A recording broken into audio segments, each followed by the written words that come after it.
once more with a Clarkie's bag review. Now some of you have seen the number of reviews I've done on different bags would think I'd got enough bags. Well, I thought I had. I needed a wheeled duffel bag. Now you may have seen me do reviews on a couple of them already. So why do I need another one? Well, sadly my wife isn't with us anymore, and at the time I bought the others, so there was one each, and the idea being that they had to fit long ways on the back seat of a Toyota Hilux, and this was for easy access while we were travelling through Namibia. Well, I'm going back to Namibia and I'll be having another Toyota Hilux, but because my wife's bag isn't going to be there, I haven't got quite enough space in the one that I chose, which was the OEX Ballistic. Get it out, Al. And we shared some common items between us when we travelled before, so I need a bigger bag. And I'm looking at this box and I'm thinking to myself, have I overdone it? I'm hoping it's not actually as big as the box. I mean, I'm forever criticising my brother-in-law for the size of his suitcases when he goes on holiday. We'll see if I've made the same mistake. So you know what this is I'm looking at, because it's in the title obviously. It's the Osprey Sojourn Shuttle 36 inch 130 litre etc etc etc. Why do they make these titles so big? You won't believe the difficulty I have remembering all that many words at my age. So what we're going to do is we're going to open it up and we're going to have a look and see what's in the box, and with the proviso, as usual, that I don't hurt myself with this dangerous implement. And also, as usual, my first aid kits are just over there. I think the best way to do this, because it looks like it comes out top, is turn the box over, just to give you an idea of the overall height. If anybody comes to the front door, I'll be able to hide behind this, nobody will know what I mean. Right, let's just lay it on here, and there we go. Now if this takes too long, I shall cut this out of the video. Well, it seems to be opening alright. And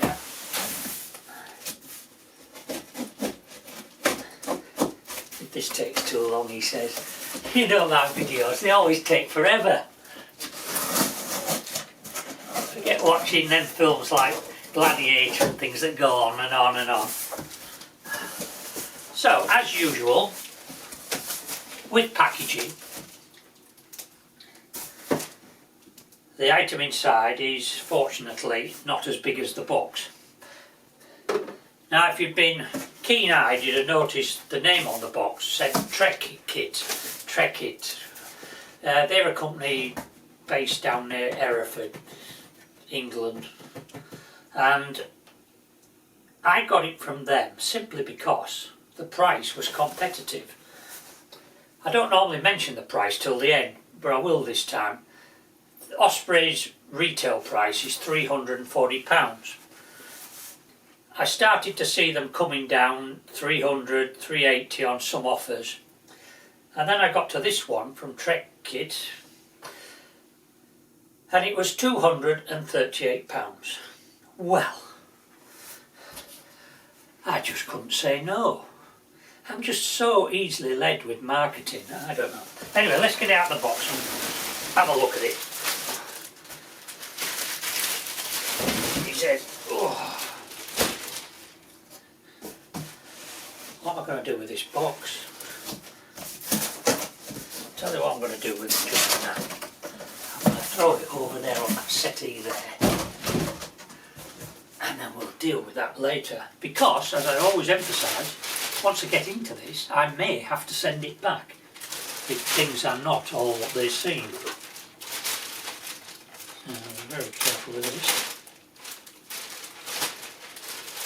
I'm actually hoping that on the next trip I use this on, I won't have to actually fill it to capacity, and that way it makes organising all your gear a lot easier when you're not stuffing things in. And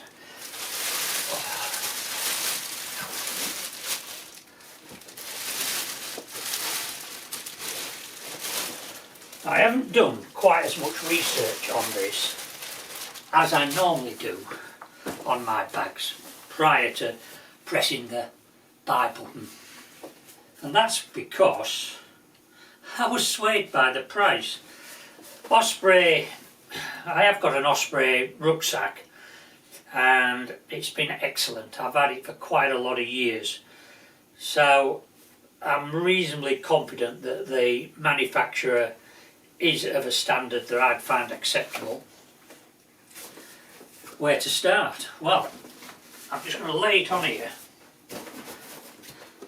and as I go through I'll just tell you things I remember. When I did do my little bit of research, there was a little bit of criticism that somebody had put on a review, that these adjusting tabs here, there was nowhere to put the excess material.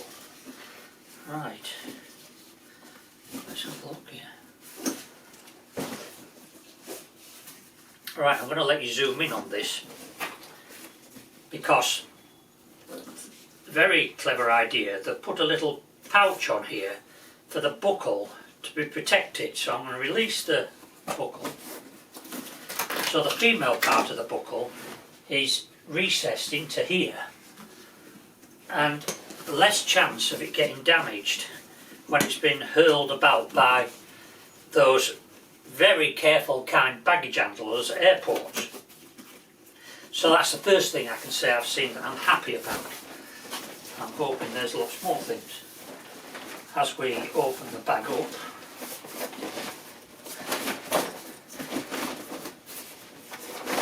Christ, I said I thought I'd maybe overdone it. I think I might have done. So these two bits here appear to be what folds over the top and protects the bag itself. If I don't look as though I know what I'm doing, it's because I don't. Haven't got a clue. Okay, we've got some zips, and he's now wondering what is behind all these zips. Okay, so there's zips at this end, there's zips at that end, in fact there's more zips at that end. I'm going to open these up first. Now, one thing I will mention straight away is I did wonder about TSA locks, and on my ballistic bag I actually put, what shall we say, I put a normal little travel padlock on it, and we lost the baggage coming back from one trip, and when it arrived home 3 weeks later they cut the locks off it. Now I had some highly suspicious bits in it, things that looked suspicious. There was things like tent poles and things that could have looked like rifle barrels and things like that. So they decided they need to go in and check it before they sent it on its merry way on its own without me. So they cut the locks off, and they didn't just cut the locks off, they cut these tabs off here, the bits that actually hold together for you to put the lock through.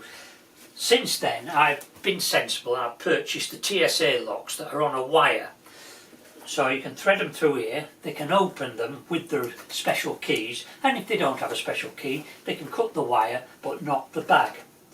So I'm really happy about that. These zips feel very substantial, and the hole through them is just perfect for the TSA wire locks. Okay, let's have a look in here.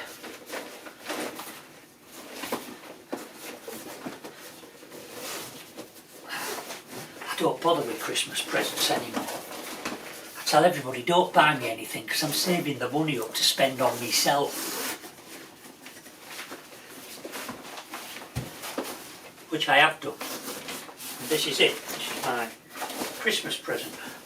Okay, that's it. We've opened that up. And what's that word? Carnivorous. I think that's the word. Sounds like something that eats people. Of course it's not a carnivorous, it's cavernous. That's the word I was looking for. But in this case it means a lot of space.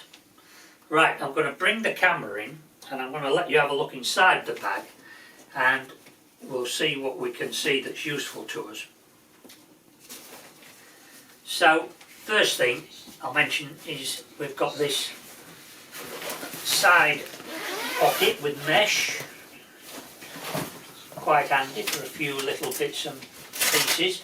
And if you look carefully here, I'm not sure what this is for, but there is access into the side there. By the time I get back I'll have figured it all out and I'll be able to give you a better idea. I'm going to close that up. We've got a small zip here, he says. Now again, that's got a protective tab over it. So, which is good for travel. I haven't quite figured out how to get it open. I got to push it back through there. I guess the thing to do would be to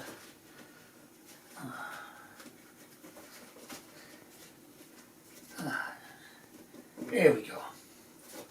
Right, so we've got this pouch here, which will be handy for some small bits that you want to access, say travelling through the airport or on the train without opening the main bag up. That is quite a few litres actually. I'm happy with that. We close that and then again this tab slots through there, one assumes. Pull it tight and I suppose it's to protect it. Oh, right, what we've got next? Back inside we've got two substantial tie down straps which would be good for compressing all your luggage. Yeah, I'm happy with them, and I've just noticed now I look on the other side we've got another pouch with an access bit to the inside. Oh. Then we've got, I'm not sure about this, we've got one at the top here and we've got more mesh. We've got this bit here. So lots of options for different types of storage. Got a small one here. I guess that's sort of washing kit size. That's if you wash, you know. I try to avoid it. I always think it's not natural. You lose all your body oils and your hair, and you need a bit of grease on you. That's what I tell my friends anyway, to make them think I'm a bit of a dirty bugger. Makes me sound more roughy tufty. So we'll come round to the other end. Oh. And now this, I do know what this is. This is described as a boot bag or for any other dirty gear.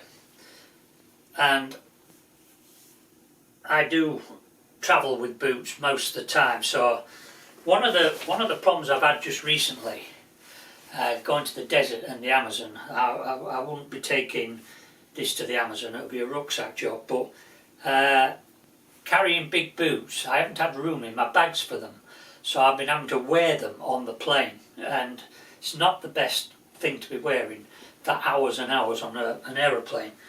So this bag actually will have enough room to put the boots in, and if they're dirty, this is the compartment for it. I'll zip that up.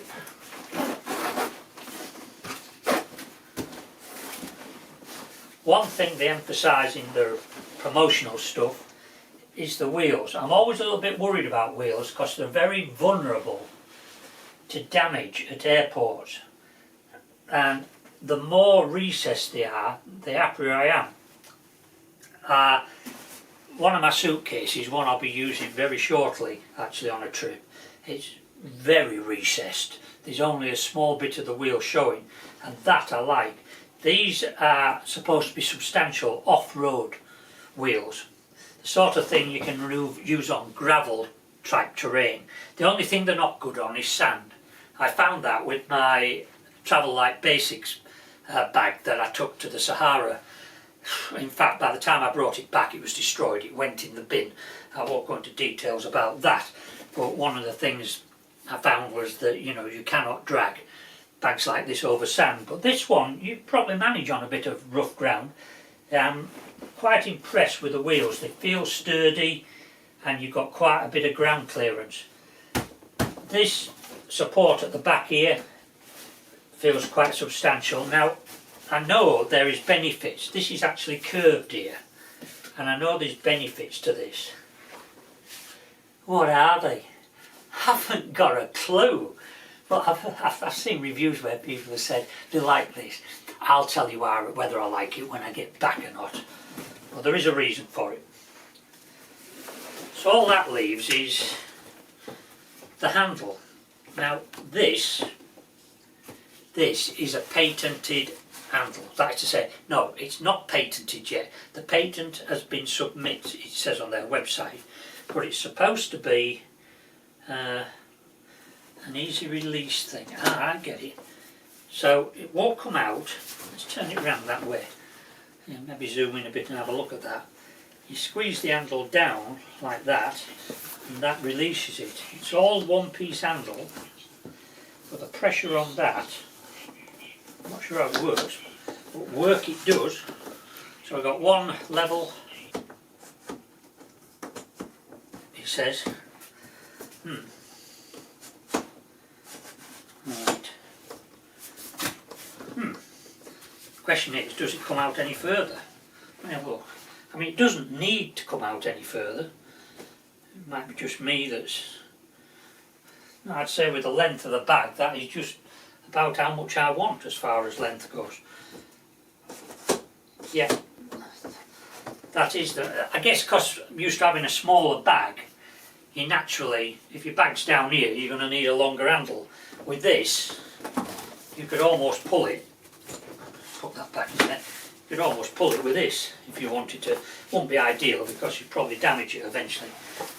Now this zip area here is what? Let's have a look. Oh, I thought it might be just access to the framework, but no. It's another zip pouch. I don't know what I'm going to do with all this storage. I'm probably going to spend about 3 days trying to decide how to pack it.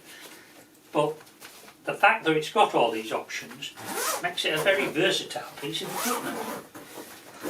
Versatile? That sounds like I've been swallowing a dictionary today. It's got... I know these are either registered or you can register them.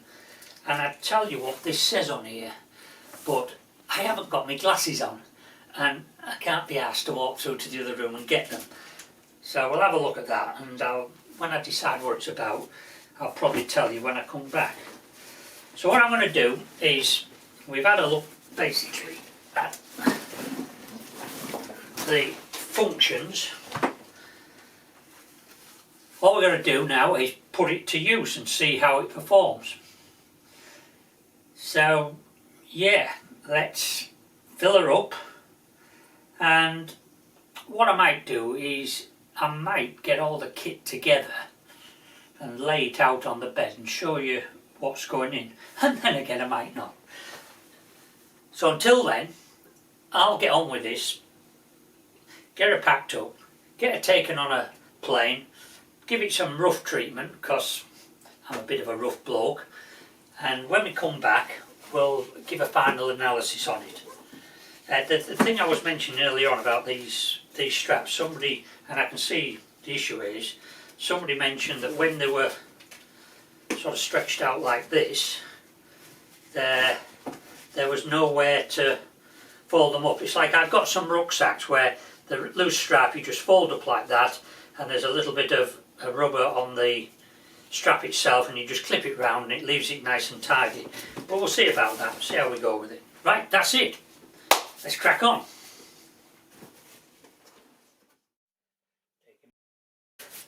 There you go. Hey, I look all bushcraft now, don't I?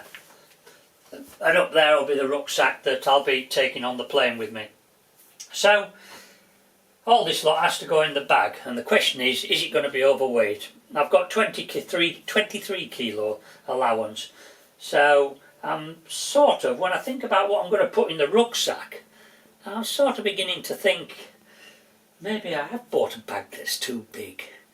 We'll see. Maybe there'll be space to bring back some trinkets or something that I bought off the locals, you know, to help their economy.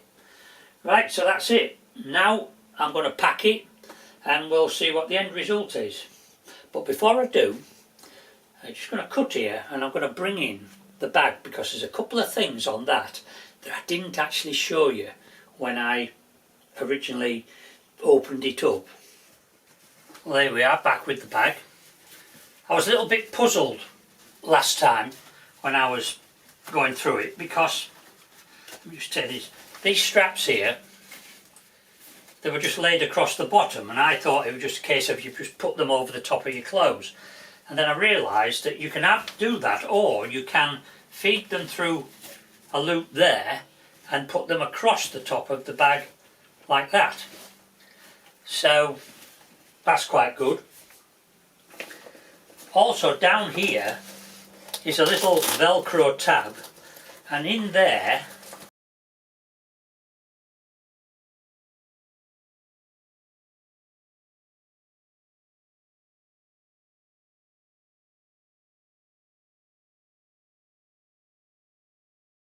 and one thing I was surprised about, I was talking about this front pouch being useful for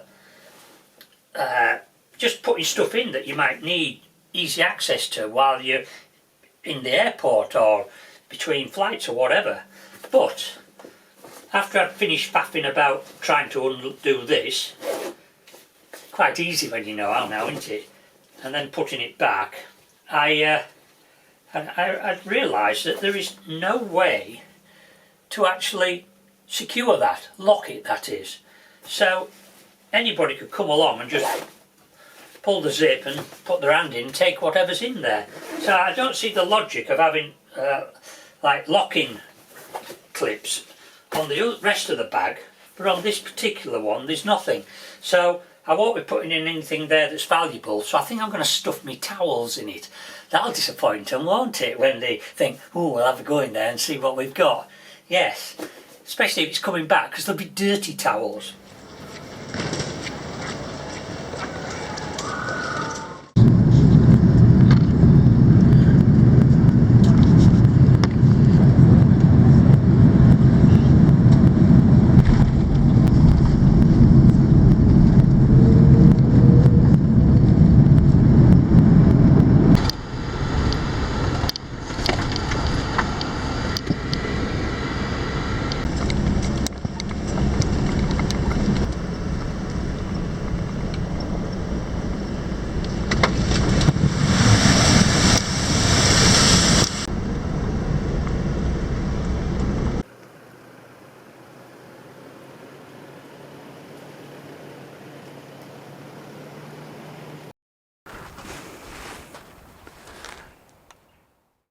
Well, the old Osprey Sojourn bag has been out on the road with me for 3 weeks now.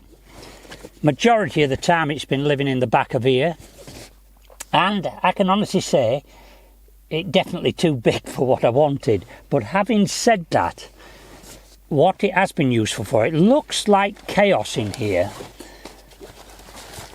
and it might appear to be, there's for t-shirts and pair of socks lying around here. They can actually go in there. That's the dirty pouch. But this is organised chaos in here.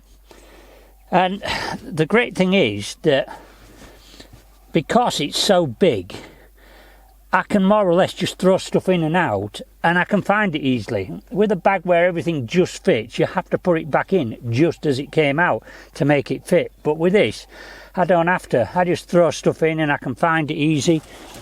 The pouch at the other end, which had the boots in, I filled that with all the electrical gear, charging cables and stuff like that. So one side zip bag I've got clean underwear and socks, the other side I've got dirty washing. Paperwork has gone in this bag here. So yeah, so far I'm happy with it. We'll be getting it out at the next stop because we're going to prepare everything for the flight home. And as for this end pouch here,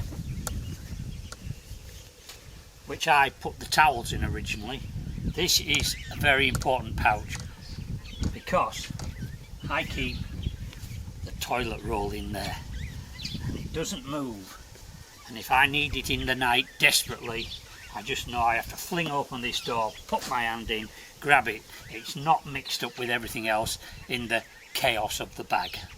So yeah, always worth me knowing where your toilet roll is.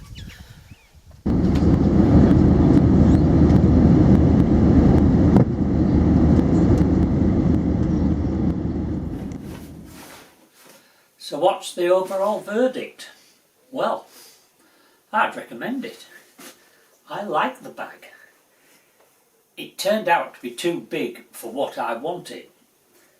But bearing in mind I was in a hot country and so I didn't need a lot of clothes. Now, if you were taking this to, say, Sweden in winter and you're packing a lot of warm clothes, salopettes, big puffer jackets, you maybe are going on a trip where you maybe have to take a sleeping bag, then for that it would be ideal. As I said earlier, the weight was the issue for me because I was carrying one or two heavy items, and consequently that meant that before I got anywhere near filling the bag, I was up to my 23 kilo limit. In fact, on the way back I nearly got caught out because I'd been carrying one of the metal tripods for the camera in my rucksack, and I went and put it in here and it actually put the bag, when I got to the airport in Windhoek, 1 kilogram overweight. Anyway, I said I'll take something out, but she waved me through, so that was fine. In fact, there was another guy next to me and they had him emptying his bag because it was overweight. So something you need to keep an eye on. When I came back, a little tip here, I did actually check their weight at the airport against my scales again, and that told me that my scales are more or less spot on, so that's good to know when we're travelling with other bags. But yeah, my slight concern about the vulnerability of the wheels, well, they're still working perfectly, running free. Another thing I noted was, bearing in mind I was in desert conditions most of the time, a lot of dust, sand, and the zips were running nice and smoothly, no problem at all with the zips, which I do like. I don't like to be faffing about like this trying to get the zips to work, but no, that was good. As for the number of compartment options on this, well, you're spoilt for choice. There are so many different ways you could organise your kit in this, and obviously everybody's an individual and it depends on what you're carrying. But for me, although the bag was too big, it made it actually easier, bearing in mind I was living out of it. I wasn't in a hotel where I could unpack it. I had to keep putting things in, taking things out. So for that it worked out quite well for me, but I never had to use this full expansion mode. So yeah, what am I going to give that? Well, I don't usually give things that high a score because out of 10 I would give this 8, and the only reason I give it 8 instead of 10 is because I haven't tested it enough to really look at the durability of it. As it stands, it's just come back in perfect condition that it left, so we'll say 8, but in another 12 months time I could possibly give it 10. So yeah, you want a big bag, easy to manoeuvre, be able to drag it around on rough ground, then this is the bag.